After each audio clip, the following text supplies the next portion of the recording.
In her son's living room, a 72-year-old grandmother was about to uncover a cruel betrayal. What started as a peaceful Thanksgiving visit took a devastating turn when she glimpsed her son's text message. Ida Poole wasn't your typical elderly visitor. For decades, she had been a sharp literature professor, known for reading people as skillfully as she read books. When she saw David texting about her senility, she had no idea this moment would spark an elaborate deception. Ida's response would transform a family holiday into psychological warfare. What began as loving concern would become a battle for dignity and respect. Before we jump back in, tell us where you're tuning in from, and if this story touches you, make sure you're subscribed, because tomorrow, I've saved something extra special for you. The November wind carried the scent of burning leaves as Ida Poole stepped out of the taxi, her small suitcase clutched in weathered hands that had once graded hundreds of student papers. The suburban driveway stretched before her like a stage, and she was about to give the performance of her lifetime. "Mom!" David's voice carried that particular mixture of warmth and worry that had become so familiar over the past 2 years. He jogged down the front steps, his marketing executive's smile already in place, the same one she'd watched him practice in mirrors as a teenager preparing for school presentations. Ida let her shoulders sag slightly as she turned toward him, allowing a moment of manufactured confusion to cross her features. "David? Oh yes, of course. I'm sorry, dear, this neighborhood all looks so similar." She watched his face carefully, noting the micro-expression of concern that flickered across his features before he could mask it. "Here, let me get that for you," he said, reaching for her suitcase. Ida held onto it for just a beat too long, as if she'd forgotten to let go, then released it with what appeared to be sudden awareness. "Oh, thank you. I don't know where my head is today." The lie came easily now, after months of practice. She'd discovered that people saw what they expected to see, and somehow, at 72, she'd become invisible in her own intelligence. The irony wasn't lost on her. A retired literature professor reduced to a walking cautionary tale about aging. Lisa appeared in the doorway, her nurse's uniform replaced by casual clothes, but her professional eye still active. Ida had always liked her daughter-in-law's direct nature, the way she treated people with dignity regardless of their condition. But even Lisa's gaze carried that clinical assessment now, watching for signs of decline like a doctor checking vitals. "Ida, welcome!" Lisa's embrace was genuine, warm. "How was the drive?" "Drive?" Ida blinked, then smiled as if remembering. "Oh yes, the taxi. Very nice driver. He reminded me of my Harold, you know. Same gentle hands on the wheel." She let her voice carry just a hint of vagueness, as if the memory had pulled her somewhere else entirely. David and Lisa exchanged a look over her head. Quick, subtle, but Ida caught it. Her late husband Harold would have laughed at this performance. He'd always said she could have been an actress if she hadn't fallen in love with teaching Dickens to distracted teenagers. Emily bounded down the stairs with the unstudied grace of 16, her dark hair caught in a messy bun, eyes bright with genuine pleasure. "Grandma Ida!" She wrapped her arms around Ida's shoulders, and for a moment the performance faltered. This girl, young woman, really, still looked at her with uncomplicated love. "Emily, my dear, how you've grown." Ida's voice carried real affection now. "You must be, what, 14 now?" 16, Grandma. I got my license last month, remember?" Ida let confusion flicker across her face. "Of course, how silly of me. 16. She watched David's jaw tighten almost imperceptibly.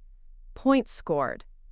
Tommy emerged from behind his sister, 11 years old and still willing to show affection publicly. "Grandma, did you bring stories?" "Oh, Tommy." Ida's smile became genuine again. This boy, at least, still wanted what she had to offer. "I always have stories, though I hope I can remember them properly." Another small lie, another test. David lifted her suitcase. "Let's get you settled in the guest room. Dinner's at 6, and Lisa's made that roast you like." The guest room was exactly as she remembered. Floral wallpaper that Lisa had apologized for countless times. A window that looked out on the neighbor's garden. A bed with too many throw pillows. Ida set her purse down carefully and opened her suitcase, immediately beginning her first real test. She lifted out her medication organizer, a 7-day pill container that she'd deliberately scrambled that morning. "Oh dear," she murmured, loud enough for David to hear as he set her suitcase on the luggage rack. "I can't remember if I took my morning pills or if these are for tonight." David moved closer, his corporate instincts kicking in. Identify the problem, find the solution, manage the crisis. "Mom, didn't Dr. Williams give you a schedule?" Ida fumbled in her purse, her movements deliberately uncertain.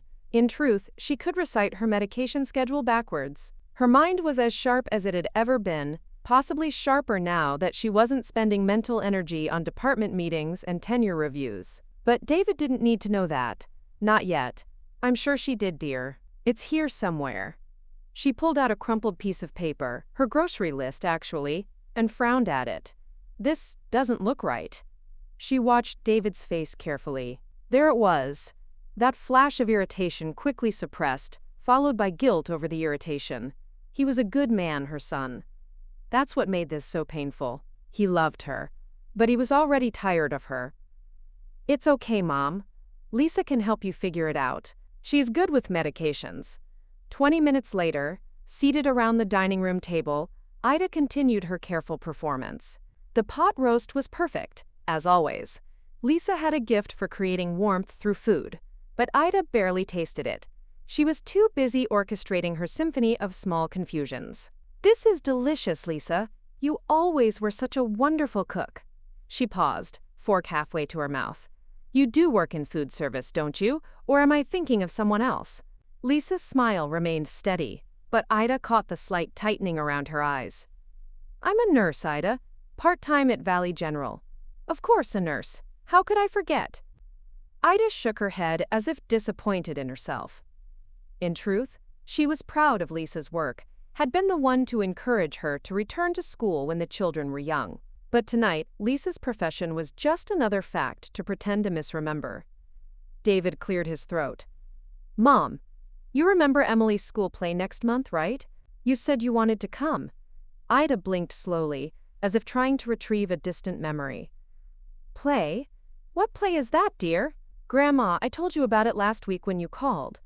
I'm playing Blanche in a streetcar named Desire. You said it was your favorite Tennessee Williams play." Emily's voice carried a note of hurt. The irony was exquisite. Streetcar. A play about truth and illusion, about the kindness of strangers and the cruelty of family. Ida had taught it dozens of times, could quote entire scenes from memory. But tonight, she let her face remain blank. "Oh yes, of course. A play. How wonderful." She turned to David. "What did she say the name was again?" Emily started to repeat it, but David held up a hand. "It's okay, Em. Grandma's had a long day." As dessert was served, apple pie that Ida had watched Lisa make from scratch, she continued her careful work. She asked David to repeat things he'd said clearly moments before. She complimented the pie recipe as if she'd never tasted it, though Lisa had been making it for family dinners for over a decade. She fumbled with her napkin, knocked over her water glass just slightly, apologized for things that didn't require apologies. Through it all, she watched. David's sighs were becoming more frequent, barely audible but there. He was checking his phone under the table, work emails probably, or maybe just seeking escape. Lisa maintained her professional calm, but her eyes held the kind of concern usually reserved for patients' families in hospital waiting rooms. Only Emily seemed to see her as she'd always been. When Ida struggled with the clasp on her bracelet, deliberately of course, Emily helped without being asked, without that careful patience adults used with the elderly. Tommy peppered her with questions about her house, her garden, whether she'd seen any good movies lately, treating her like a person instead of a problem to be managed. After dinner, as the family settled in the living room, Ida excused herself to use the bathroom. But instead of heading upstairs, she slipped into the kitchen where she could observe them through the doorway. "Is it just me, or is she worse than last month?" David's voice carried the exhaustion of someone who'd been carrying a burden he hadn't asked for. Lisa's response was measured, professional. Some confusion is normal at her age, especially with changes in routine. Travel can be disorienting. But the medication thing, forgetting M's play, not remembering your job.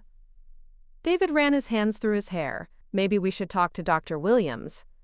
Maybe we should ask her how she's really feeling instead of talking about her like she's not here, Emily said, her teenage sense of justice flaring. Ida felt a flush of pride. At least one person in this family still saw her as fully human. Emily, we're just concerned, Lisa said gently. These kinds of changes can be frightening for everyone. She's not changing, Tommy piped up from where he was building something with his Legos. She still tells the best stories. And she helped me with my math homework last time without even thinking about it. Ida's breath caught. The boy was more observant than she'd given him credit for. She'd have to be more careful around him. From her hiding spot in the kitchen, she studied her family's faces in the lamplight. David looked older than his 45 years, stress lines etched around his eyes. Lisa maintained her calm facade, but her hands betrayed her nervousness, straightening magazines that didn't need straightening. Emily sat curled in the corner of the couch, protective and alert. And Tommy, innocent Tommy, was the only one who seemed to see the truth. That Grandma Ida was still Grandma Ida. She slipped back into the living room, moving carefully, deliberately catching her toe on the edge of the coffee table. Not enough to fall, just enough to stumble slightly. Careful, Mom. David was on his feet immediately, hands reaching to steady her. Oh, I'm fine. These old eyes aren't what they used to be. She let him guide her to her favorite chair, the one by the window where she could see everything and everyone. As the evening wound down, Ida asked Emily to help her find her reading glasses. They conducted an elaborate search of her purse, the end tables, even checking to see if she'd left them in the guest room. All while the glasses hung on their chain around her neck. Grandma, they're… Emily started to point, then stopped. For just a moment, their eyes met, and Ida saw a flicker of recognition there. This girl was too smart for her own good. Oh my goodness! Ida lifted the glasses as if surprised to find them. How silly of me, I've been wearing them all along. But Emily's expression had shifted. She was studying her grandmother's face with new intensity, and Ida realized she might have found an ally in an unexpected place, or created a problem she hadn't anticipated. As she prepared for bed that night, Ida reflected on the evening's performance. She'd sown the seeds perfectly. Small confusions, minor forgetfulness, nothing dramatic enough to cause immediate alarm, but enough to plant worry in fertile ground. David's frustration was already showing. Lisa's professional concern was engaged. Emily was beginning to suspect something, which could be useful or dangerous. And Tommy, sweet, observant Tommy, was the wild card she'd have to watch carefully. Standing in front of the guest room mirror, Ida met her own eyes. Tomorrow would bring new challenges, new opportunities to test her family's patience and love. She was playing a dangerous game, but it was the only way to learn the truth about how they really saw her. The question was, would she be prepared for what she discovered? As she settled into the unfamiliar bed, Ida Poole closed her eyes and began planning the next day's performance. Outside, the November wind rattled the windows. And somewhere in the house, she could hear David and Lisa's voices, low and concerned, discussing her future. The November wind had settled overnight, but the tension in the Poole household stirred like embers, waiting for oxygen. Ida emerged from the guest room at 7:30, her bathrobe wrapped loosely around her frame, hair deliberately mussed in a way that suggested confusion, rather than the careful styling she'd actually done moments before.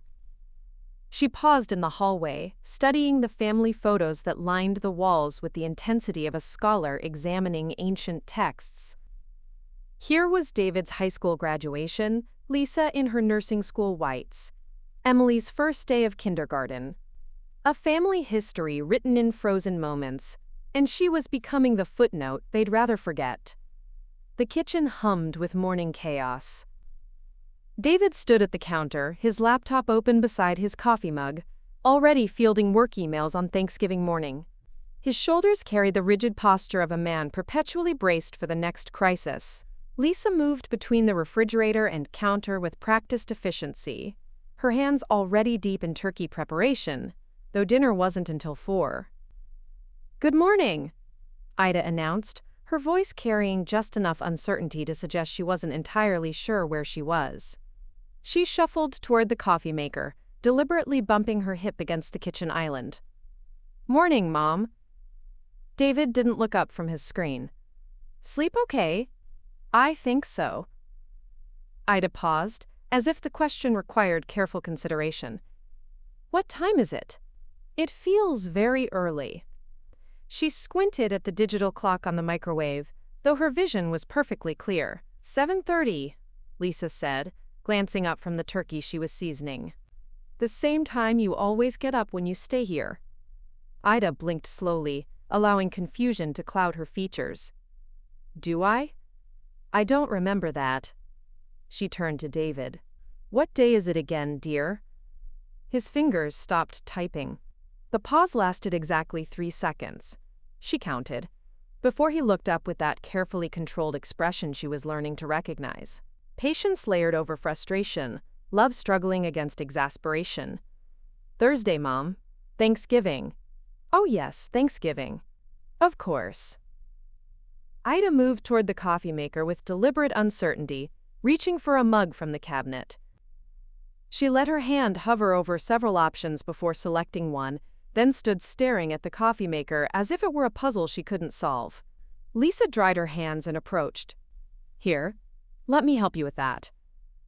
"I used to know how to work these machines," Ida said, her voice carrying a note of genuine distress that wasn't entirely manufactured. Because the truth was, she did remember when simple tasks felt automatic, when her hands moved without her mind needing to supervise every action. The difference was, those moments of uncertainty were rare and fleeting, not the constant state her family was beginning to believe defined her. As Lisa poured her coffee, Ida launched into her morning performance. "Where did I put my clothes last night? I remember unpacking, but I can't seem to find my blue sweater." "You hung everything in the closet," David said, not looking up from his laptop. "Same place you always put them." "Did I?" Ida touched her throat as if surprised. "I don't remember doing that." She studied David's profile, noting the slight tightening around his eyes. "Good." The seeds of yesterday were taking root. Emily appeared in the doorway, still in pajamas, her hair tousled with genuine sleep. At 16, she moved through the world with the unconscious grace of someone who'd never questioned her own competence, never wondered if tomorrow she'd remember how to tie her shoes or operate a coffee maker. "Morning, Grandma. How are you feeling?" The question carried weight that a simple greeting shouldn't bear. Ida recognized the careful tone, the way people spoke to those they perceived as fragile, breakable, less than whole. "Oh, I'm fine, dear. Just a little, what's the word?" Ida paused, letting her brow furrow as if searching for vocabulary that had vanished. "Foggy. Yes, that's it. A little foggy this morning." Tommy bounded into the kitchen with the kinetic energy of 11-year-old boys, already dressed and ready for adventure. "Grandma, want to see what I'm building with my Legos? It's a castle with a working drawbridge." Here was her test. Yesterday, Tommy had mentioned his project during dinner, describing the engineering challenge of creating a functional mechanism with limited pieces. Ida had listened with the focused attention she'd once given to graduate student dissertations. But this morning, she let her face go blank. "Legos? What an interesting hobby. What are you building?" Tommy's enthusiasm dimmed slightly. "I told you yesterday, remember? The castle?" Ida shook her head slowly. "I'm sorry, sweetheart. Yesterday feels very far away." She watched David's reflection in the kitchen window, saw his shoulders tense. Preparing and narrating this story took us a lot of time, so if you are enjoying it, subscribe to our channel. It means a lot to us. Now back to the story. But Tommy, bless him, simply grabbed her hand. "That's okay, I'll show you. It's even cooler now because I figured out how to make the flag wave." As he pulled her toward the living room, Ida caught Lisa's expression, a mix of professional assessment and personal concern. The nurse in her was cataloging symptoms, probably already composing mental notes for future conversations with doctors. In the living room, Tommy's creations sprawled across the coffee table. It was impressive work, showing genuine engineering insight and creative problem-solving. As he demonstrated the drawbridge mechanism, explaining the physics of counterweights and pivot points, Ida found herself genuinely engaged despite her performance. "This is remarkable," she said, and for a moment, her voice carried its natural authority, the tone of a professor recognizing exceptional work. "The way you've solved the structural challenges reminds me of medieval engineering principles." Tommy beamed. "Really? You think it's like real castles?" "Oh yes. In fact, there's a castle in Wales, Caerphilly, that uses a similar approach to." Ida caught herself, seeing Tommy's face light up with the familiar hunger for knowledge she'd spent her career feeding. But this wasn't the time for authentic connection. She let her voice trail off, confusion replacing clarity. "I'm sorry, what were we talking about?" "The castle, Grandma. You were telling me about a real castle." Ida blinked, as if emerging from a fog. "Was I? I'm sorry, dear. Sometimes my mind wanders." She patted his shoulder. "But this is very nice. Very creative." She watched the light fade from his eyes, saw him struggle to understand why his grandmother had suddenly become someone else. The guilt was immediate and sharp, but necessary. This was what her family needed to see. The gradual erosion of the woman they'd known, the slow transformation from professor to burden. Back in the kitchen, she continued her careful work. She asked David to remind her what time dinner was, though they'd discussed it twice the night before. She wondered aloud whether she should call her sister Ruth, forgetting momentarily that Ruth had died 3 years ago. When Lisa gently reminded her, Ida manufactured the brief, devastating confusion of someone whose mind could no longer hold on to loss. "Of course," she whispered. "Ruth is gone. How could I forget?" The performance was working too well.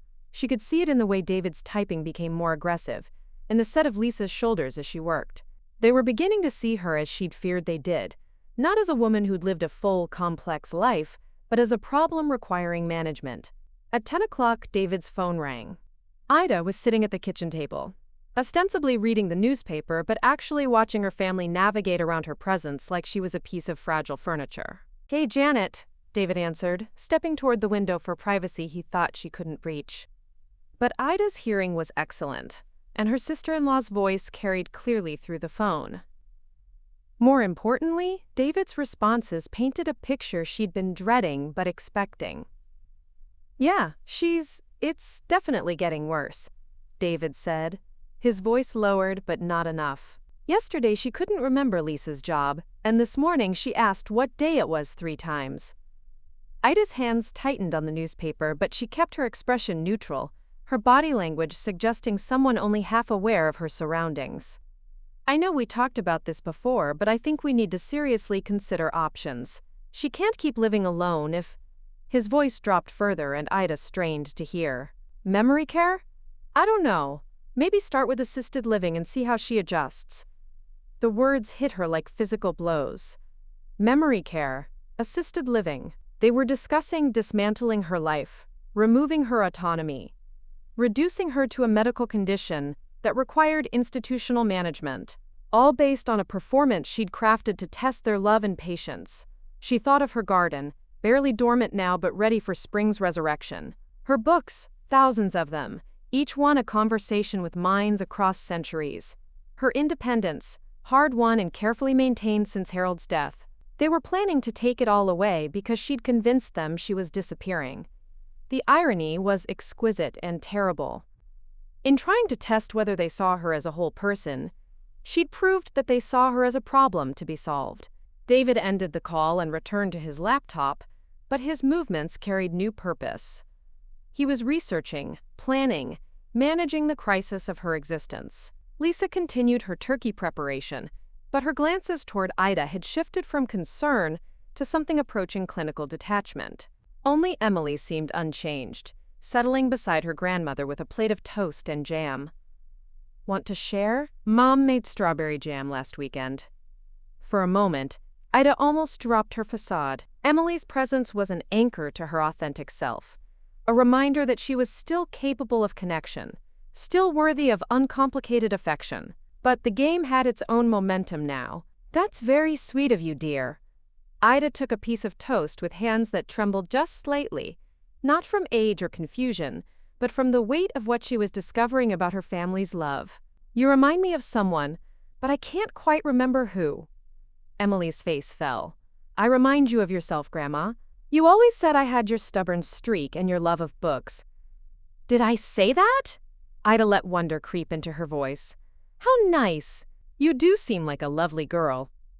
As Emily excused herself, probably to hide the hurt Ida had just inflicted, the full scope of her experiment became clear. She wasn't just testing her family's patience, she was systematically destroying their relationships with her, proving that their love was conditional on her competence. Standing at the kitchen window, watching the November sky promise snow, Ida realized she had trapped herself in a performance that might have already gone too far.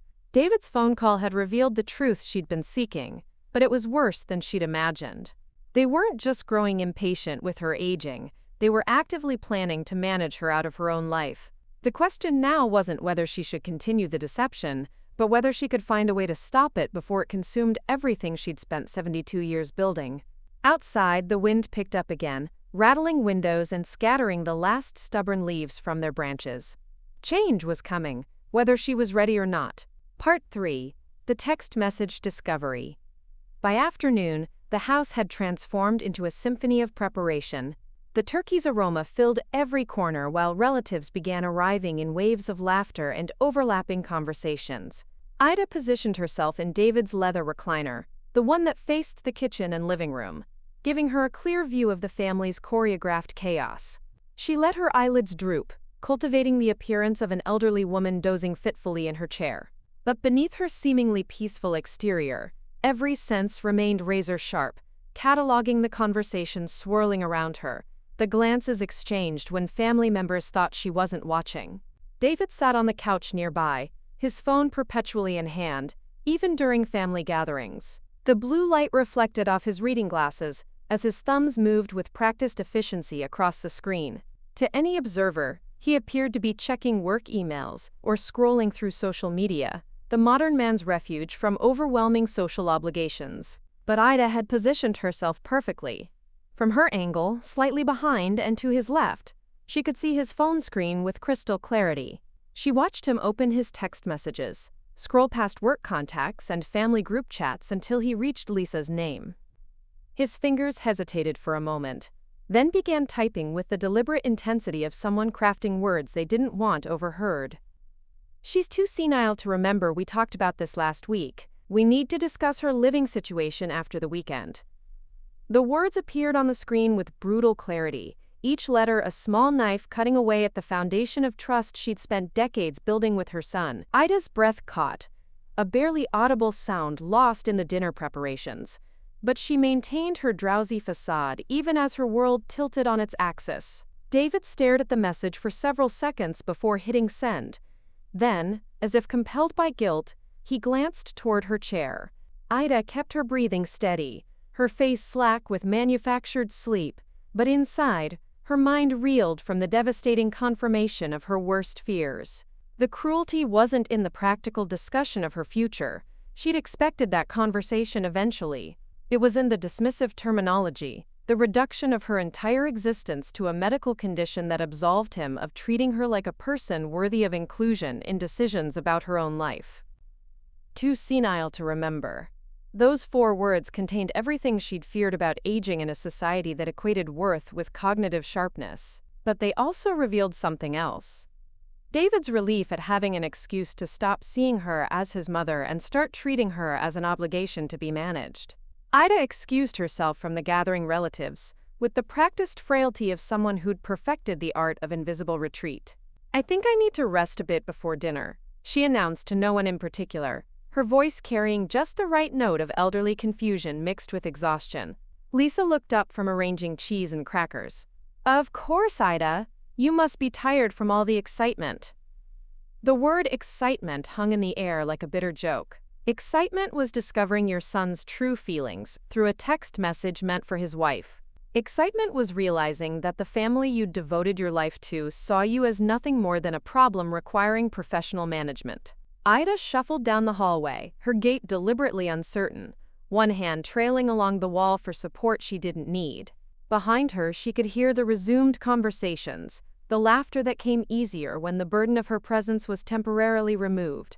Each sound was a small confirmation of what she'd learned. They were happier without her. The guest room door closed with a soft click that felt like the final note of a funeral dirge. For a moment, Ida stood with her back against the door, listening to the muffled sounds of family life continuing without her. Then, slowly, she straightened her shoulders and walked to the mirror above the dresser. The woman staring back at her was a stranger. Not the confused, declining grandmother she'd been performing, but not quite the sharp professor she'd always been either. This woman looked hollowed out, carved thin by the weight of terrible knowledge. Her gray hair, deliberately mussed for effect, framed a face that carried 72 years of living, but now also bore the fresh wound of betrayal. "Too senile to remember," she whispered to her reflection, testing how the words felt in her own voice. They tasted like ash, like the cremated remains of trust and dignity. She sank onto the edge of the bed, her hands shaking, not with age or confusion, but with the pure adrenaline of rage and grief combined. For months, she'd wondered if her family's growing impatience was justified. Maybe she was becoming more forgetful. Maybe her repeated stories and slower movements were signs of genuine decline. Maybe their careful kindness masked legitimate concern rather than growing resentment. But David's text had stripped away all pretense. This wasn't about her welfare. It was about their convenience. They wanted her safely contained in an institution where trained professionals could manage the messy business of her existence, leaving them free to visit on holidays and feel virtuous about their filial duty. The phone sat on the nightstand like a lifeline to sanity. Ida reached for it with hands that had stopped shaking, dialing a number she knew by heart. Helen Martinez. "Helen, it's Ida." "Well, hello there. How's the family visit going? Are they spoiling you properly?" Ida almost laughed at the innocent question. "Helen, I need to tell you something, and I need you to listen without judgment until I'm finished." The tone in her voice must have conveyed the seriousness of the moment, because Helen's response was immediate and focused. "I'm listening." Ida told her everything. The months of testing her family's patience, the deliberate performance of confusion and decline, the mounting evidence of their growing impatience.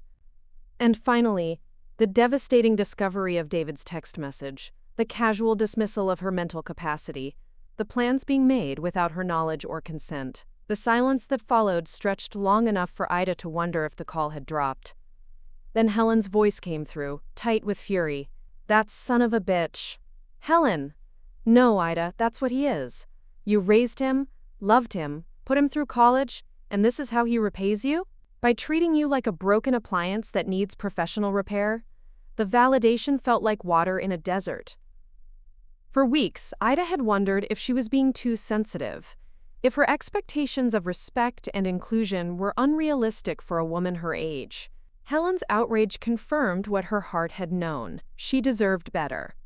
"The question is," Helen continued, "what are you going to do about it?" Ida stared at her reflection in the darkening window. "I don't know. If I reveal the truth now, admit I've been testing them, they'll be furious about the deception. They might use it as proof that I'm manipulative, unstable. And if you don't, then they'll proceed with their plans: memory care, assisted living, the systematic dismantling of my independence." Ida's voice broke slightly on the last words. "My garden, Helen. My books. Everything Harold and I built. Honey, listen to me." Helen's voice carried the authority of a woman who'd fought her own battles with dignity and won. "You have 3 choices. You can keep playing their game until you forget who you really are. You can come clean and deal with their anger. Or you can turn this whole thing on its head, show them exactly what too senile to remember looks like when it's real instead of performed." The suggestion hung between them like a challenge.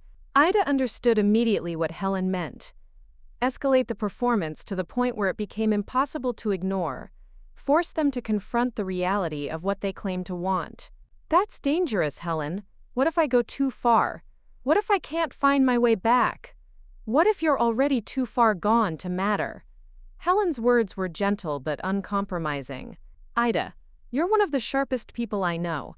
If anyone can walk that line between performance and reality, it's you. And maybe it's time your family learned the difference between loving someone and managing them. After the call ended, Ida sat in the gathering darkness of the guest room, her mind working through possibilities with the systematic precision that had made her a respected scholar. Helen was right. This wasn't about winning or losing anymore. It was about forcing her family to confront the consequences of their assumptions. She thought about David's text message, the casual cruelty of reducing her existence to a problem requiring professional solutions. She thought about Emily's hurt when her grandmother couldn't remember their shared memories. She thought about Tommy's confused disappointment when his stories met with blank stares instead of engagement. Most of all, she thought about the woman in the mirror. Not the declining grandmother they saw, not the sharp professor she'd been, but someone caught between two versions of herself, fighting for the right to exist on her own terms. Outside, the first snow had begun to fall, delicate flakes that would accumulate into something substantial by morning. Change was indeed coming, but perhaps she could still influence its direction. Ida Poole rose from the bed with renewed purpose. If her family wanted to see decline, she would show them decline. If they wanted justification for their plans, she would provide such compelling evidence that they'd be forced to examine their own motivations. And if they wanted to treat her like someone too senile to remember, she would demonstrate exactly what that looked like. The performance was about to enter its second act, and this time, the stakes would be everything she'd spent a lifetime building. But first, she needed to prepare. In the morning, her family would meet a version of Ida Poole they'd never seen before, one who would force them to confront the difference between the woman they claimed to love and the burden they wanted to manage. The snow continued to fall outside, covering the world in deceptive simplicity. By tomorrow, everything would look different, and there would be no going back to the way things were before. Ida smoothed her hair, straightened her shoulders, and began planning the most important performance of her life. The snow that had begun falling the night before had transformed the suburban landscape into something pristine and deceptive, much like the performance Ida was about to unleash. She stood at the guest room window, watching David clear his driveway with sharp, efficient strokes of his snow shovel, unaware that his mother was preparing to demonstrate what too senile to remember truly looked like. At precisely 3 o'clock, the extended family began arriving for Thanksgiving dinner. Ida positioned herself in the living room, watching through the window as cars pulled into the driveway, disgorging relatives she'd known for decades. Uncle Robert, with his booming laugh and political opinions. Cousin Janet and her husband Mike, who always brought too much wine and stayed too late. David's sister Carol, with her twin boys, now teenagers, who towered over everyone else. This was her audience. This was where David's embarrassment would crystallize into something he couldn't ignore or explain away with gentle euphemisms about aging. "Mom, everyone's here," David announced, appearing in the doorway with that carefully controlled smile she'd learned to recognize. "Ready for dinner?" Ida looked up at him with the blank, pleasant expression of someone who'd lost the thread of context entirely. "Dinner? Is it dinner time already? I thought we just had breakfast." David's smile faltered slightly. "It's 3:30, Mom. Thanksgiving dinner, remember? Everyone's here to see you." "Everyone?" Ida allowed genuine confusion to creep into her voice, though her confusion was about different things entirely. How her son had become someone capable of such casual cruelty. How love could transform so easily into management strategies. "Who is everyone?" Before David could answer, Uncle Robert's voice boomed from the entryway. "Where's my favorite sister-in-law? Ida, you old battle-axe, come give me a hug." Robert appeared in the living room with his arms outstretched, his face beaming with the uncomplicated affection of someone who saw her, perhaps twice a year, and remembered her only as she'd always been. Ida studied his face as if encountering a stranger. "I'm sorry," she said softly. "Do I know you?" The room went silent with the particular quality of quiet that follows social catastrophe. Robert's arms dropped slowly to his sides, his jovial expression melting into confusion and concern.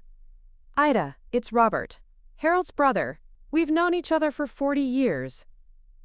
Ida tilted her head, examining his face with the clinical detachment of someone trying to solve a puzzle with missing pieces. Harold? Is Harold here? I thought he was coming later. The silence deepened. David stepped forward, his marketing executive's damage control instincts kicking into overdrive. Mom, Harold. Uncle Harold passed away 2 years ago. Remember? Passed away?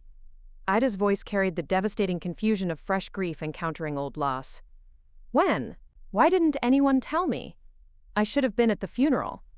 She watched the faces around her register the full impact of what they were witnessing. This wasn't minor forgetfulness or the gentle confusion of aging. This was cognitive collapse, the systematic dismantling of memory and recognition that families feared most. Carol appeared in the doorway, her teenage sons flanking her like reluctant bodyguards. Aunt Ida? It's Carol, David's sister. Ida turned toward her with polite interest. How nice to meet you. Are you friends with David? I'm his sister, Carol said gently. We've known each other your whole life. I'm Harold's niece. Oh. Ida nodded, as if this information was mildly interesting, but ultimately irrelevant. Is Harold coming to dinner? He loves turkey. The performance was working too well. She could see it in the way David's face had gone pale, in Lisa's professional assessment mode kicking into overdrive, in the uncomfortable shuffling of relatives who'd come expecting holiday cheer and instead found themselves witnessing mental catastrophe. But Ida wasn't finished. She'd committed to this path, and Helen's words echoed in her mind. Show them exactly what they claimed to want. As they moved toward the dining room, Ida became lost between the living room and kitchen, standing in the hallway as if she'd forgotten her destination. Excuse me, she said to Emily, who was carrying a bowl of stuffing. Could you tell me where the bathroom is? I'm not familiar with this house.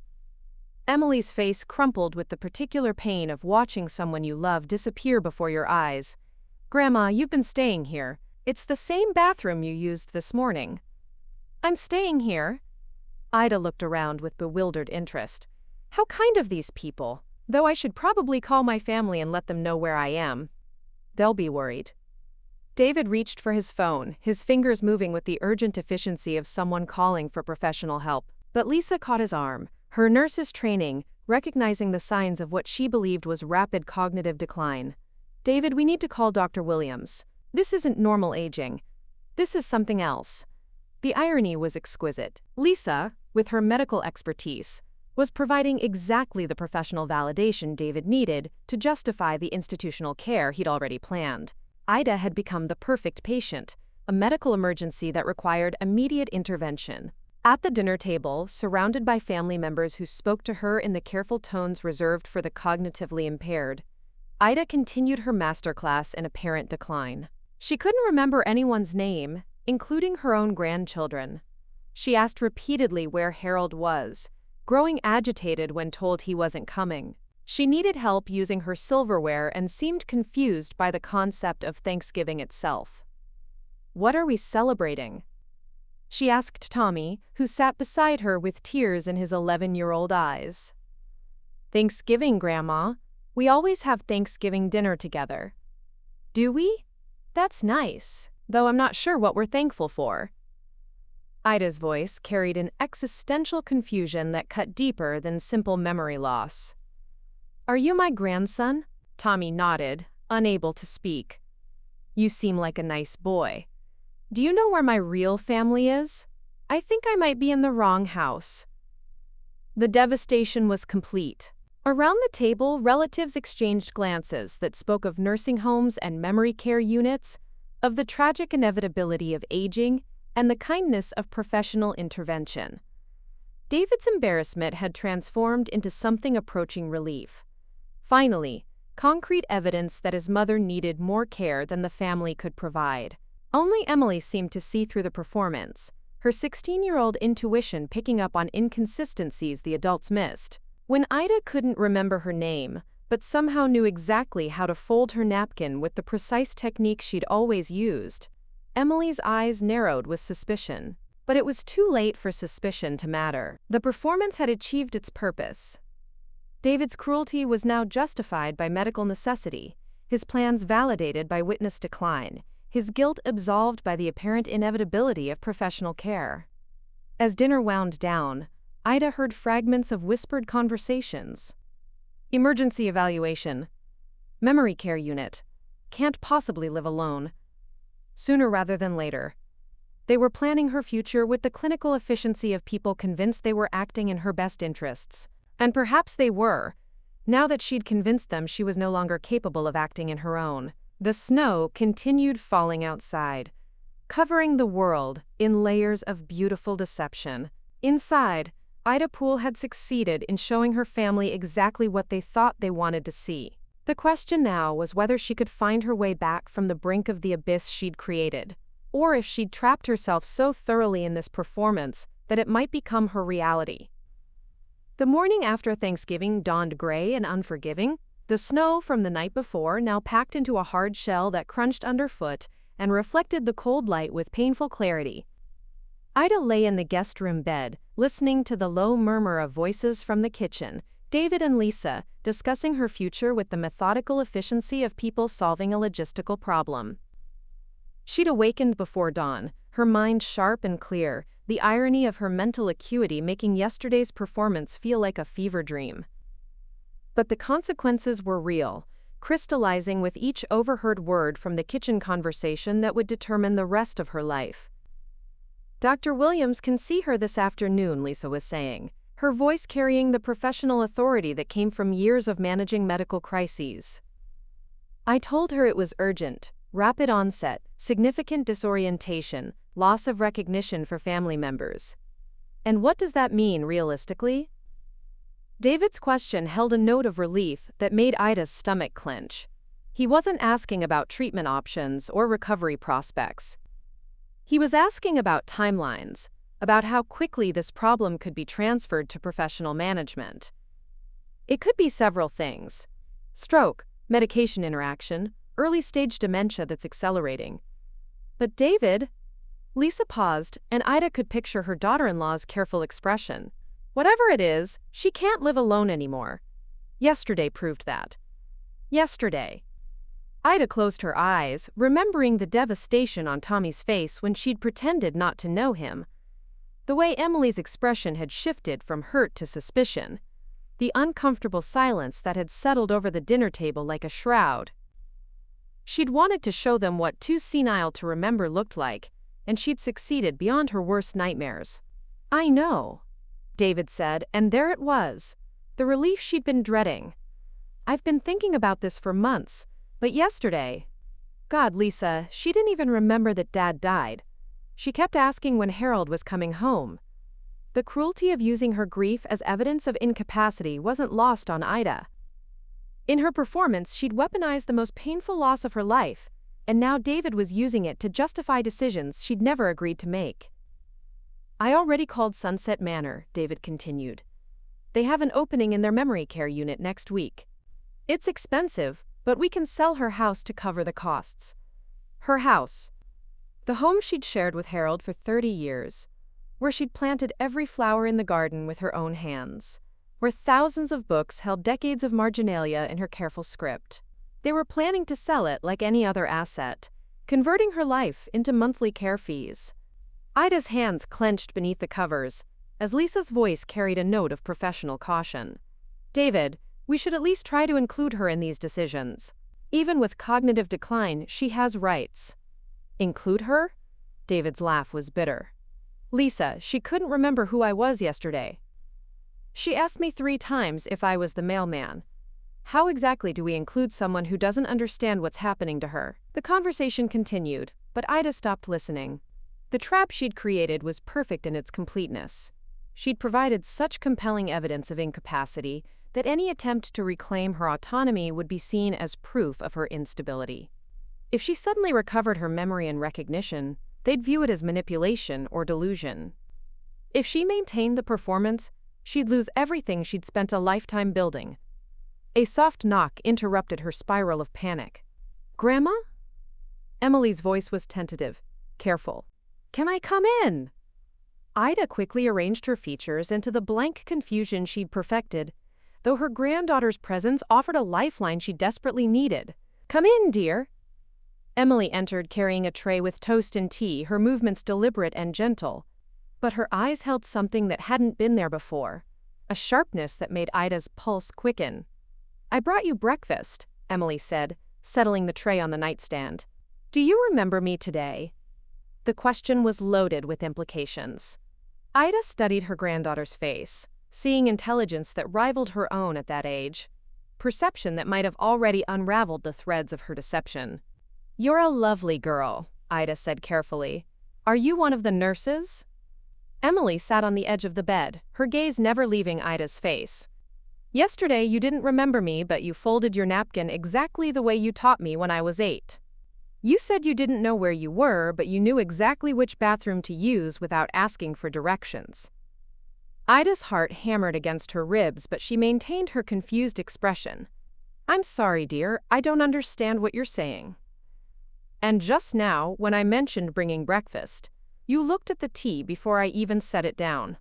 You know I always bring Earl Grey because it's your favorite. But yesterday you couldn't remember having breakfast at all." The girl was too observant, too intelligent. Ida had underestimated how closely Emily had been watching, how the inconsistencies in her performance would be visible to someone who truly knew her. "I think you're testing us," Emily continued, her voice soft but certain. "I think you're pretending to be confused to see how we react. And Grandma," her voice broke slightly, "it's working. Dad's already planning to put you in a nursing home." The direct confrontation shattered Ida's ability to maintain the charade. For a moment, her mask slipped completely, revealing the sharp intelligence and devastating hurt beneath. "Emily." "I knew it." Emily's eyes filled with tears, but whether from relief or anger, Ida couldn't tell. "Why would you do this? Why would you make us think you were disappearing?" The question hung between them like an accusation and a plea. Ida realized she was at a crossroads. She could try to maintain the deception with someone who'd already seen through it, or she could trust this remarkable young woman with the truth. "Because I needed to know," Ida said quietly, her voice carrying its natural authority for the first time in days. "I needed to know if your father loved me enough to want me around when I became inconvenient, or if he was just waiting for an excuse to put me somewhere I wouldn't be his responsibility anymore." Emily's face crumpled with understanding. "The text message. You saw Dad's text message to Mom." Ida's surprise must have shown because Emily continued. "I saw you reading over his shoulder. I saw your face change. That's when all this started, wasn't it?" The girl's perceptiveness was both a gift and a danger. "Emily, you have to understand." "No, you have to understand." Emily's voice carried a strength that reminded Ida powerfully of herself at that age. "Dad's on the phone right now with a nursing home. He's planning to have you evaluated this afternoon, and based on yesterday's performance, they're going to recommend immediate placement. You've convinced everyone that you need professional care." The full weight of her situation crashed over Ida like a collapsing wall. In her anger and hurt, she'd created a trap so convincing that escape might be impossible. Even if she revealed the truth now, who would believe her? Who would trust the word of a woman who'd orchestrated such an elaborate deception? "What do I do?" The question emerged as barely a whisper, the plea of a woman who'd outmaneuvered herself into checkmate. Emily was quiet for a long moment, studying her grandmother's face with the intensity of someone making a life-altering decision. "You tell the truth, all of it. And you hope that somewhere underneath Dad's plans and schedules and worry about being inconvenienced, there's still enough love left to forgive you." Outside, the morning sun had finally broken through the clouds, casting sharp shadows across the snow-covered yard. Inside, Ida Poole faced the consequences of a performance that had revealed exactly what she'd feared most, that her family's love came with conditions she was no longer able to meet. The question now wasn't whether she could continue the deception, but whether she had the courage to end it before it destroyed everything she'd spent 72 years trying to protect. The afternoon sun slanted through the guest room windows with the pale intensity of winter light, casting everything in sharp relief: the floral wallpaper, the carefully arranged throw pillows, and two women separated by 56 years, but united by a conspiracy that could either save or destroy a family. Emily had returned after David left for his emergency meeting with Dr. Williams, carrying the weight of knowledge that her father was already presenting Ida's case as a medical crisis, requiring immediate intervention. Lisa had gone with him, her nursing credentials lending professional authority to their account of yesterday's devastating performance. "They'll be back in an hour," Emily said, settling cross-legged on the bed with the casual intimacy of someone who'd spent countless afternoons in this same position, listening to her grandmother's stories. "Dad's already convinced Dr. Williams that you need immediate evaluation. Mom packed a bag for you." The casual mention of the packed bag hit Ida like a physical blow. They weren't just planning her future, they were implementing it, moving forward with the assumption that yesterday's performance represented her new reality. "What did he tell Dr. Williams?" Ida asked, though she dreaded the answer. "That you've shown rapid cognitive decline, loss of facial recognition, confusion about time and place, inability to care for yourself." Emily's voice was clinically precise, mimicking the language she'd undoubtedly overheard. "He said you've been hiding the symptoms for months, but yesterday proved you're no longer safe living alone." Each symptom was accurate to Ida's performance and devastating in its implications. David had taken her careful deception and transformed it into a compelling medical narrative that justified every decision he'd already made. "Emily," Ida said carefully, "you understand what this means? If I tell the truth now, admit I've been performing this decline, they'll think I'm either having a psychotic break or that I'm cruel and manipulative. Either way, you end up in the same place," Emily finished. "Because sane people don't pretend to have dementia, and manipulative people definitely don't deserve autonomy." The girl's understanding of the trap was both comforting and terrifying. At 16, Emily grasped the psychological complexities that the adults in her family had missed entirely. "But Grandma," Emily continued, her voice carrying a strength that reminded Ida of her younger self, "you can't keep this up. Yesterday at dinner, when you pretended not to know Tommy, when you asked about Grandpa Harold like he was still alive, you broke something in this family. Tommy cried himself to sleep last night. The guilt was immediate and overwhelming. In her anger at David's betrayal, she'd weaponized the love of innocent people who'd never seen her as anything but their beloved grandmother. I didn't think—" "Yes, you did." Emily's interruption was gentle but firm. "You thought very carefully about how to hurt Dad by showing him what losing you would really look like. But you forgot that the rest of us would be collateral damage." The accuracy of the assessment stung because it was true. Ida had been so focused on teaching David a lesson about respect and dignity that she'd ignored the emotional carnage her performance would inflict on everyone else. "So what do I do?" The question emerged as a plea from a woman who'd spent decades providing answers and guidance, now desperately in need of both. Emily was quiet for a long moment, her teenage features carrying a gravity that belonged to someone much older. "You tell the truth, all of it. Starting with me, then with the family. And if they don't believe me, then at least you'll have tried to fix what you broke instead of making it worse." The simple wisdom of youth cut through Ida's complex rationalizations. Emily was right. Continuing the deception would only deepen the damage, while revealing the truth offered the only possibility of redemption, however slim. "There's something else," Emily said, her voice dropping to a whisper. "I recorded Dad's phone call this morning. The one where he was talking to Sunset Manor." Ida's breath caught. "Emily, you can't."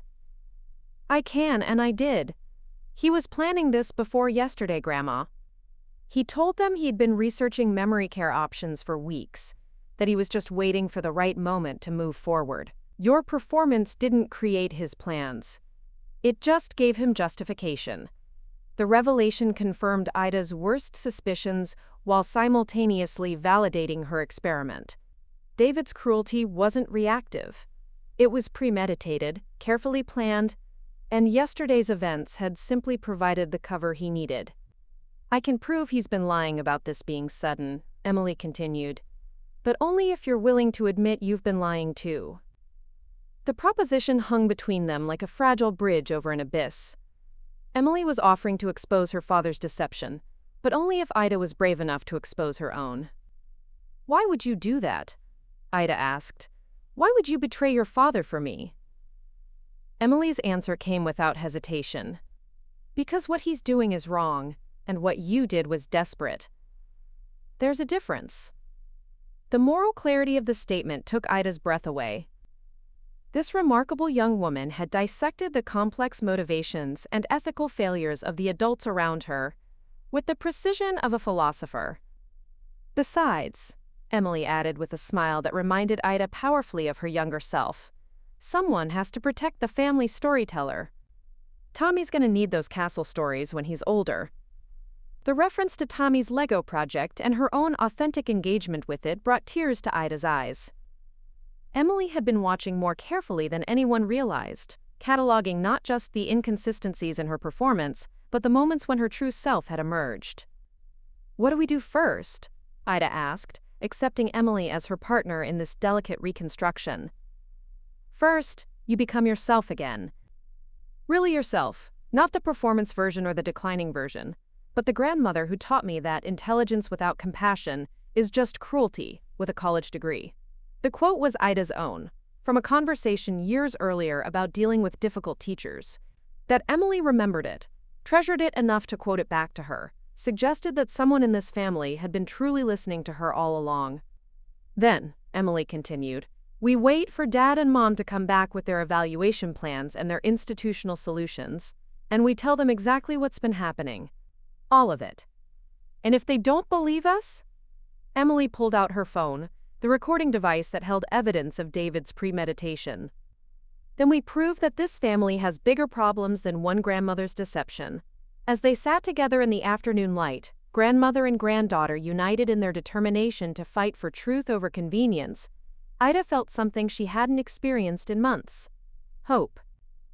Not the desperate hope of someone clinging to independence, but the steady hope of someone who'd found an ally willing to stand with her in the difficult work of rebuilding trust. Outside, a car door slammed, signaling David and Lisa's return from their meeting with Dr. Williams. The moment of truth was approaching, and Ida Poole, retired literature professor, grieving widow, and consummate performer, was about to give the most important performance of her life, the simple, dangerous act of being herself. The sound of David's key in the front door carried through the house like the first note of a funeral dirge. Ida sat in the living room's center chair, her posture erect and alert for the first time in days, while Emily positioned herself strategically near the window, close enough to support her grandmother but far enough away to observe everyone's reactions. "Mom?" David's voice carried the careful tone of someone approaching a potentially dangerous situation. "How are you feeling this afternoon?" Lisa appeared behind him, her nurse's assessment mode already engaged, as she studied Ida's posture and expression. The overnight bag in her hand confirmed what Emily had warned about. They'd come prepared to implement immediate solutions. "I'm feeling very clear, actually," Ida replied, her voice carrying the natural authority that had commanded lecture halls for decades. "Clear enough to have a conversation that's long overdue." David's step faltered as he processed the change in his mother's demeanor. Gone was the confused, helpless woman from yesterday's dinner. In her place sat someone who radiated intelligence and purpose with an intensity that made the air feel charged. "Mom, you seem different. Did Dr. Williams prescribe something new?" "David, sit down. Both of you." Ida's tone brooked no argument, and for a moment, the family dynamic reverted to an earlier time when her word carried unquestioned weight. They settled onto the couch with the careful movements of people approaching a situation they didn't understand. Lisa set the overnight bag beside her feet, a tangible reminder of the plans they'd already set in motion.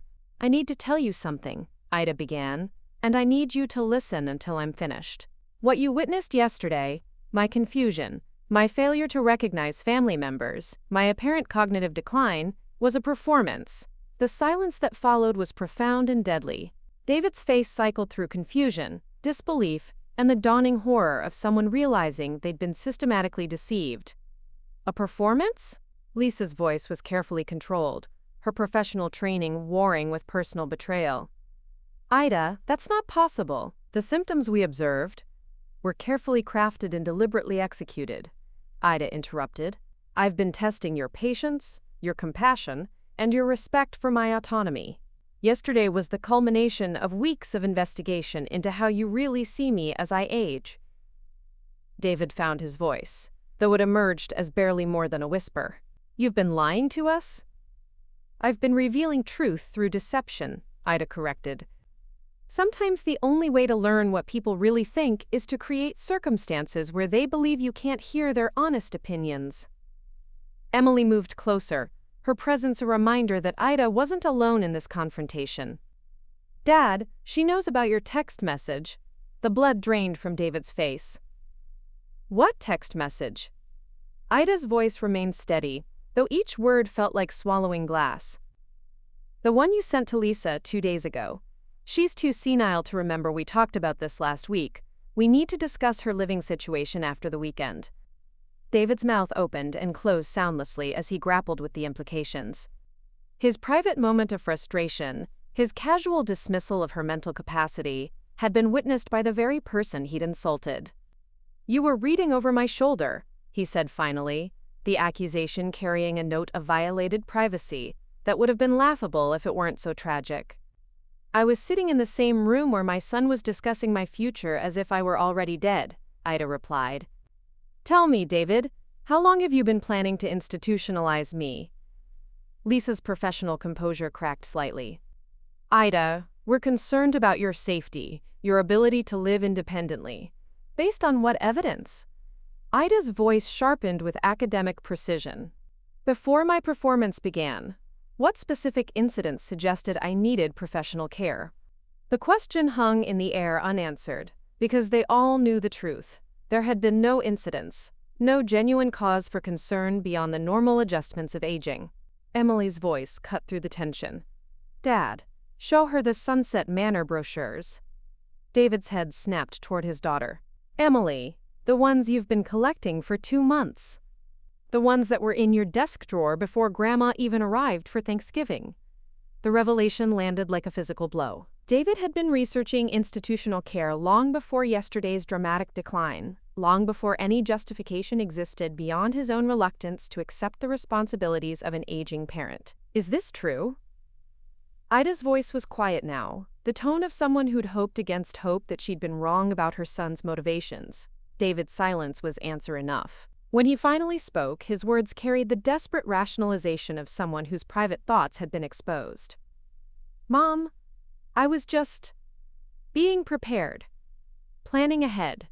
You're 72, and after your father died, I managed his funeral arrangements, settled his estate, maintained our home, and continued living independently for 2 years.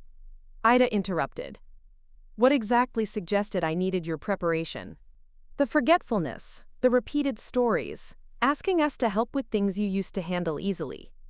David's voice trailed off as he realized he was describing normal aging, not incompetence. "You mean I was becoming human instead of superhuman?" Ida said.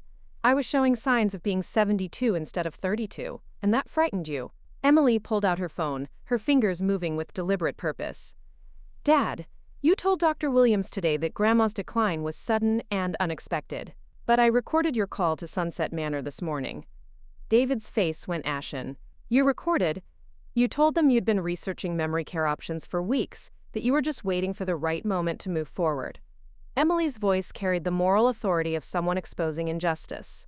"You weren't reacting to Grandma's condition. You were using her performance to justify plans you'd already made."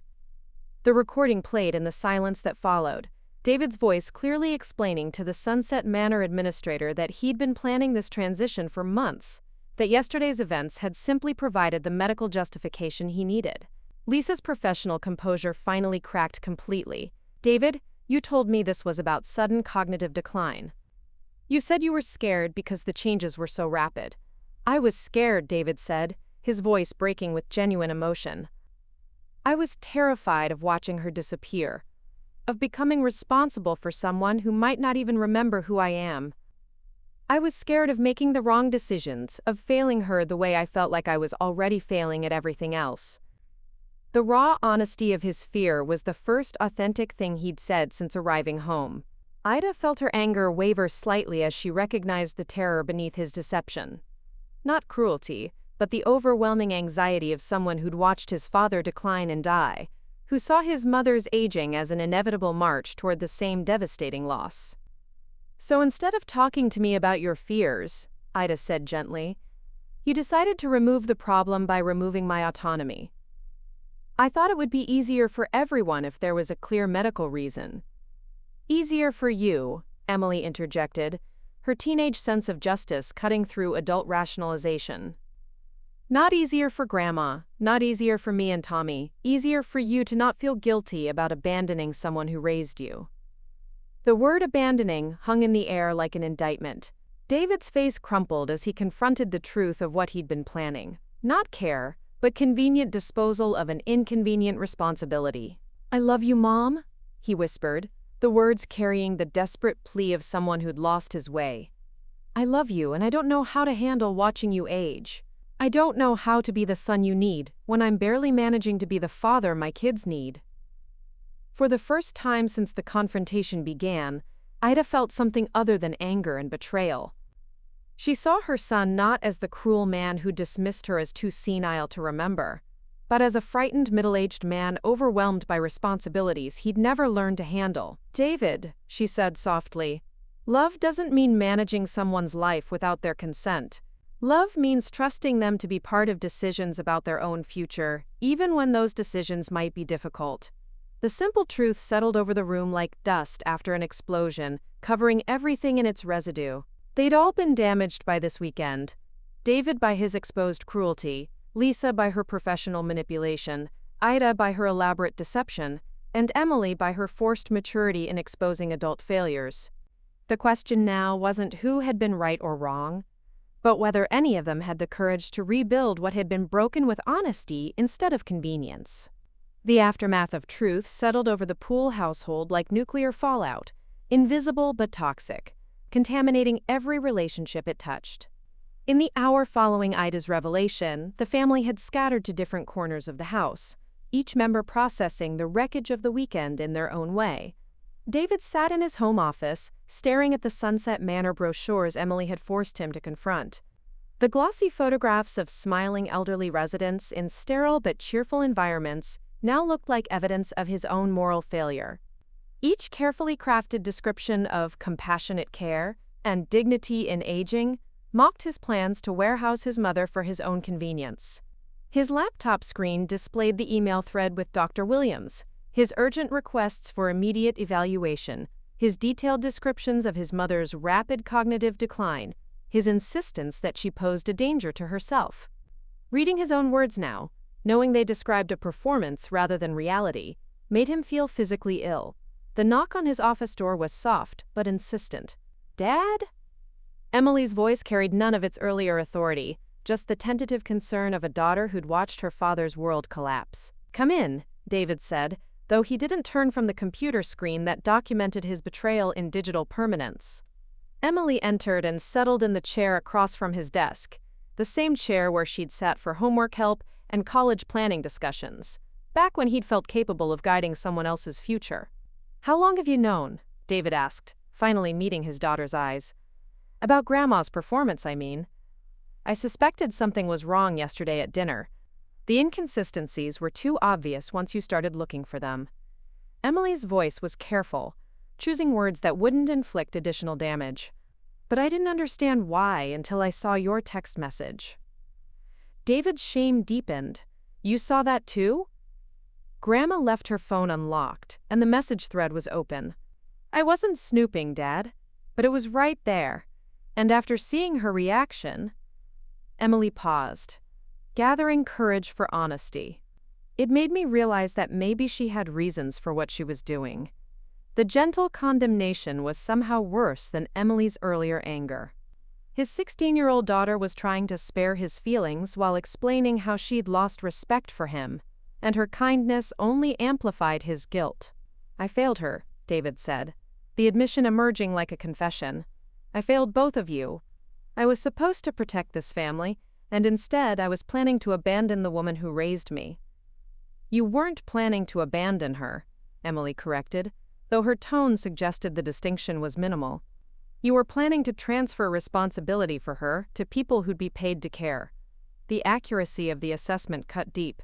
David had convinced himself that institutional care represented compassion. But Emily's simple reframing revealed it as emotional cowardice disguised as practical necessity. "I was scared," David said, the words feeling inadequate but necessary. "When Grandpa died, watching Mom go through that grief, seeing her become more human, I guess, it terrified me. I kept thinking about what would happen when she really started declining, when the decisions became harder, when I had to watch her disappear the way we watched him disappear."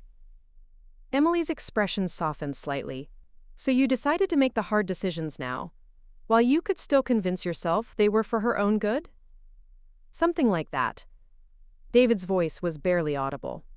"I thought if there was medical justification, if professionals agreed she needed care, then I wouldn't have to feel guilty about not being strong enough to care for her myself." The conversation was interrupted by footsteps in the hallway, Lisa returning from wherever she'd gone to process her own reckoning with the weekend's events. Her nursing bag sat by the front door, packed for an emergency that had turned out to be entirely fabricated. "How is she?" David asked, as Lisa appeared in the doorway. "Angry. Hurt. Probably reconsidering whether she wants anything to do with any of us." Lisa's professional composure had been replaced by raw exhaustion. "She's in the guest room, packing her things." The simple statement hit David like a physical blow. "She's leaving? Can you blame her?" Lisa's question carried no judgment, just the weary recognition of someone who'd participated in a betrayal that might be unforgivable. "David, we convinced Dr. Williams that your mother was having a medical emergency. I used my nursing credentials to validate symptoms that were completely fabricated. We almost committed her to memory care based on a performance." The legal and ethical implications of their actions began to crystallize. They hadn't just been planning Ida's future, they'd been preparing to strip away her civil rights based on fraudulent medical evidence. "What did Dr. Williams say when you told her the truth?" Emily asked. Lisa's silence answered the question before her words did. "We haven't told her yet." "You haven't?" Emily's voice sharpened with disbelief. "You're gonna let her think Grandma actually has dementia?" "It's complicated," Lisa said, though her tone suggested she knew the excuse was insufficient. "If we tell Dr. Williams the truth, there could be professional consequences for misrepresenting a patient's condition. And if word gets out that Ida deliberately fabricated symptoms, then what?" Emily demanded. "People might think she's manipulative? They might question her judgment?" "Dad, she's 72, not 7. She's allowed to test people's loyalty without losing her right to make decisions about her own life." The moral clarity of Emily's position highlighted the ethical swamp the adults had created. They'd built a web of professional deception to support personal convenience, and now they were more concerned about covering their tracks than addressing the damage they'd caused. Tommy appeared in the doorway, his 11-year-old face tear-streaked and confused. "Why is Grandma crying? Why won't she talk to me?" The innocent question shattered whatever composure the adults had maintained. Tommy had been collateral damage in Ida's performance and their plans, an innocent victim of adult failures he couldn't understand. "Because Grandma is sad, buddy," Emily said, moving to comfort her brother with the instinctive protectiveness of an older sibling. "And because the grown-ups made some really bad decisions that hurt people." "Is she sick?" Tommy asked, his voice small and frightened. "Yesterday she didn't remember me." The devastating simplicity of his pain was unbearable. Yesterday's performance had broken something fundamental in Tommy's understanding of his grandmother's love, and explaining the deception might damage it further. "She's not sick," David said, finally finding his voice. "She was pretending to be sick to teach us something important." "What kind of something?" Tommy's confusion was absolute. "Why would Grandma pretend not to know me?" David struggled for words that could explain adult complexity to a child's innocent trust. "Because sometimes grown-ups forget how to listen to each other, and she needed to remind us how important she is to our family." It was an inadequate explanation, but Tommy seemed to accept it with the resilience of childhood. "Can I go see her now? Can I tell her I still love her even if she was pretending?" The simple generosity of the offer, forgiveness without conditions, love without requirements, highlighted everything the adults had failed to provide. Tommy understood something they'd all forgotten, that relationships were built on affection, not convenience, and that love meant choosing to stay connected even when things became difficult. "Let's all go see her," Emily said, taking charge with the natural authority of someone who'd become the family's moral center. Together. As they moved toward the guest room, David felt the weight of decisions that couldn't be unmade. The weekend had revealed fault lines in their family that might never fully heal. His willingness to abandon responsibility, Lisa's complicity in professional deception, Ida's elaborate manipulation of their emotions. But it had also revealed strength in unexpected places. Emily's moral courage in exposing injustice. Tommy's unconditional love in the face of confusion. And perhaps most importantly, Ida's refusal to disappear quietly into institutional care, her insistence on being seen and heard and respected as a complete human being. The guest room door was closed, but soft sounds from within suggested Ida was indeed packing, preparing to leave the family that had proven so eager to discard her. David raised his hand to knock, then hesitated, paralyzed by the magnitude of apologies he needed to make and the uncertainty about whether they would be enough. "Dad," Emily said softly, "she's still your mother, and despite everything that's happened this weekend, she still loves you. The question is whether you love her enough to do the hard work of earning her trust back." The challenge was simple in its complexity. Love without respect was patronizing. Care without consent was control. Family without honesty was just people who share genetics and holiday dinners. David knocked on the door, his knuckles barely making sound against the wood. "Mom, can we talk?" The sounds of packing stopped, replaced by a silence that stretched long enough to make him wonder if she would respond at all. Then, finally, her voice came through the door, not the confused whisper of her performance or the angry authority of her confrontation, but something quieter and infinitely more fragile. "We can talk," she said. "But David, if you're coming in here to manage me or handle me or convince me that your plans were for my own good, then you can save your breath. I'm done being anyone's problem to be solved." The conditions were clear and non-negotiable. This conversation would happen on her terms, with her autonomy intact, or it wouldn't happen at all. David opened the door and entered the room where his mother sat on the edge of the bed, her suitcase half-packed beside her.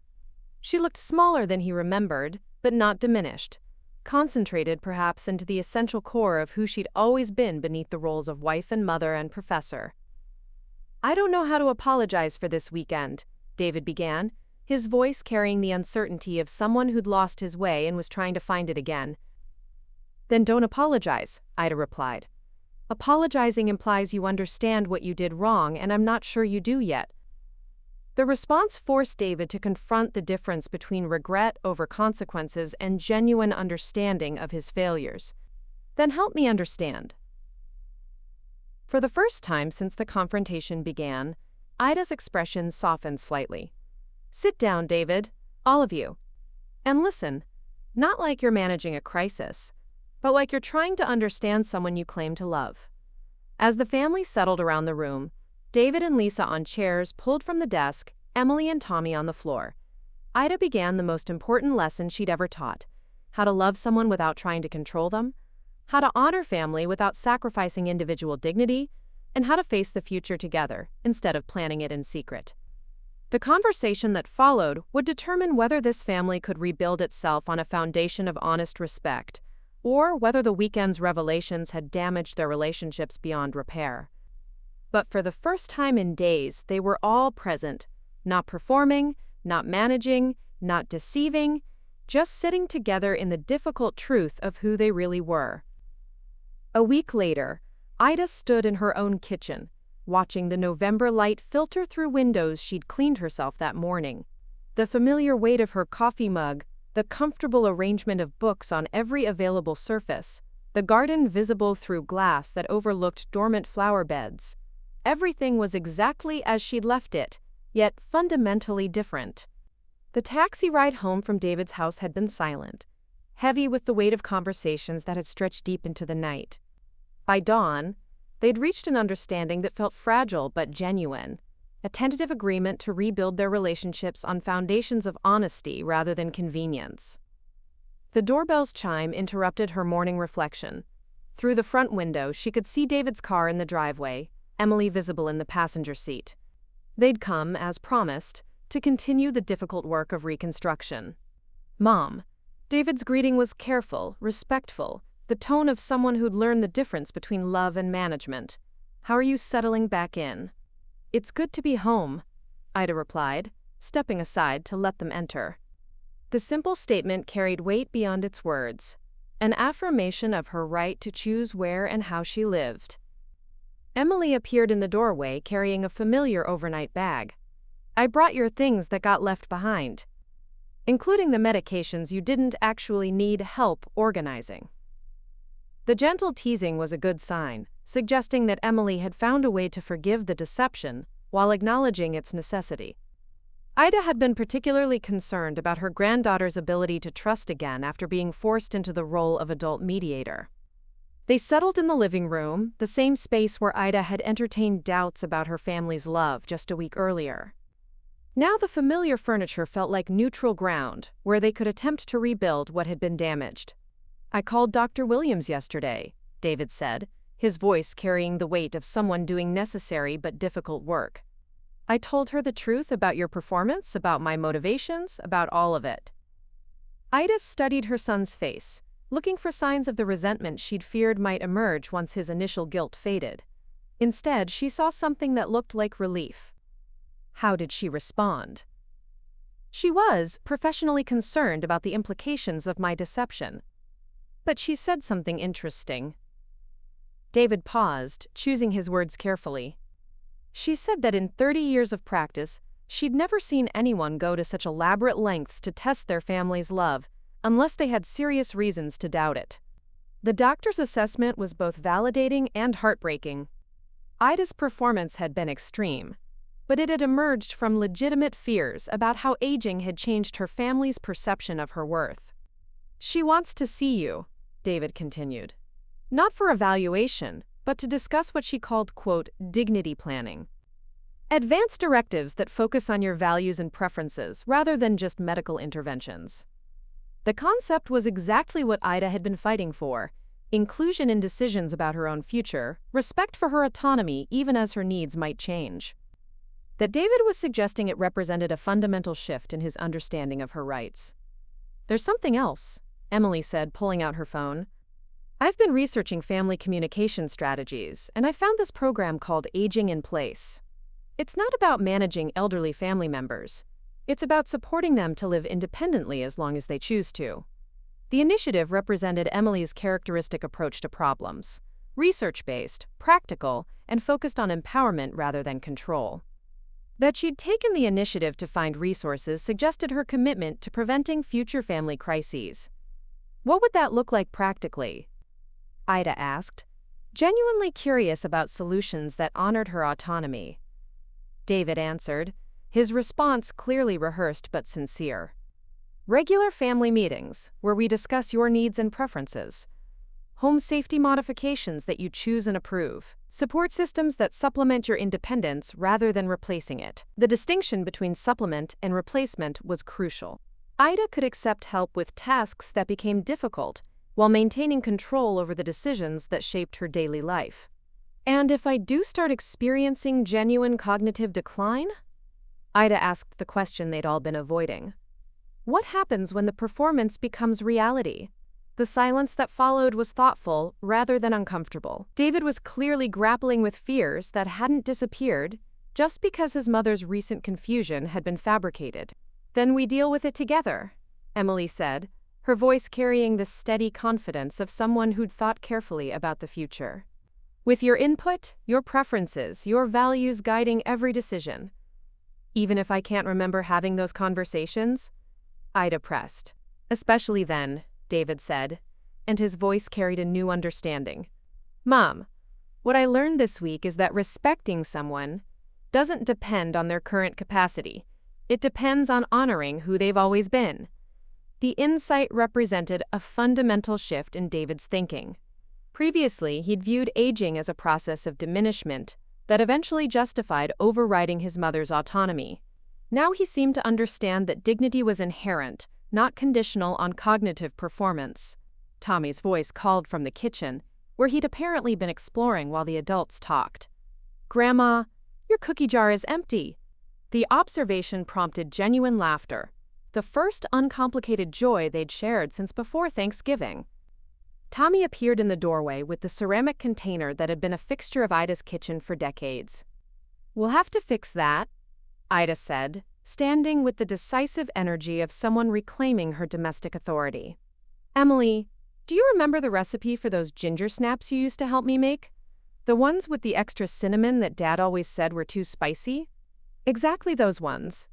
As they moved toward the kitchen, the simple ritual of baking together felt like a return to authentic connection. Tommy chattered about his latest Lego project, a working windmill this time, while Emily measured ingredients with the careful precision she brought to everything. David watched from the doorway, his presence welcome but not central to the activity. He'd learned, perhaps, that love sometimes meant stepping back rather than managing forward. "Mom," he said during a quiet moment while Tommy and Emily debated the virtues of different cookie-cutting techniques, "I owe you an apology that goes beyond this weekend." Ida looked up from the dough she was rolling, seeing her son clearly for perhaps the first time in months, not as the successful marketing executive or the overwhelmed middle-aged man, but as the boy who'd once helped her bake these same cookies while telling her about playground politics and childhood dreams. "I stopped seeing you as a complete person," David continued. "Somewhere along the way I started seeing you as my responsibility instead of my mother. And when that responsibility felt overwhelming, I looked for ways to transfer it, instead of ways to honor it." The acknowledgement was everything Ida had hoped for. Not just regret over recent events, but understanding of the deeper patterns that had led to this crisis. "David," she said, setting down her rolling pin to give him her full attention, "being family means we're responsible to each other, not for each other. I needed you to remember that I'm still capable of being responsible for myself, even when I need help with specific tasks." As the afternoon progressed, as cookies emerged from the oven and filled the house with the scent of cinnamon and belonging, the Poole family began the delicate work of rebuilding trust. It wouldn't be simple or quick.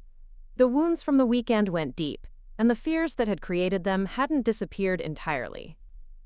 But sitting around Ida's kitchen table sharing warm cookies and honest conversation, they'd made a beginning. They'd chosen the harder path of authentic relationship over the convenient fiction of managed care. And in that choice, they'd honored not just Ida's dignity, but the fundamental truth that love, real love, means trusting people to be fully human, complex and capable, and worthy of respect, regardless of age. Outside, the November afternoon was fading toward winter, but inside, something that had been broken was slowly healing, stronger for having been honestly examined and carefully mended.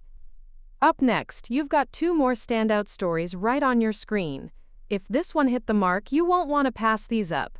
Just click and check them out. And don't forget to subscribe and turn on the notification bell so you don't miss any upload from us. Quote,